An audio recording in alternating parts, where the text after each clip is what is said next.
mga par, walis na ngayon po dito ako sa bayan po ng Burawin, dito po sa Daguetan River po. Bali ito po ngayon sa sabi ng bagong falls daw ng Burawin. Yan. Pero sa totoo lang hindi po ito falls dahil ito ay ilog po. Yung nakarampong araw na malakas yung ulan dito, ito po yung naging resulta po ng ilog. Parang naging falls na busay na po.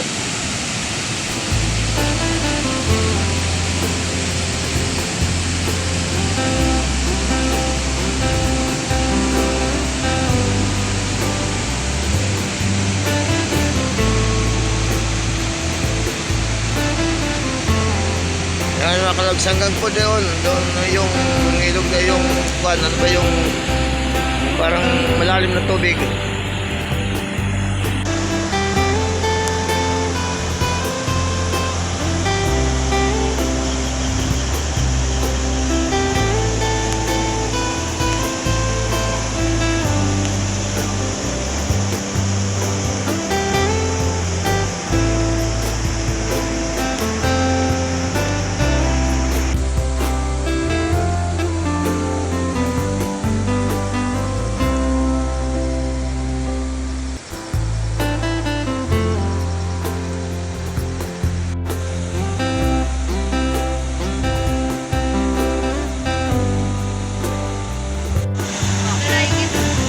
Yeah.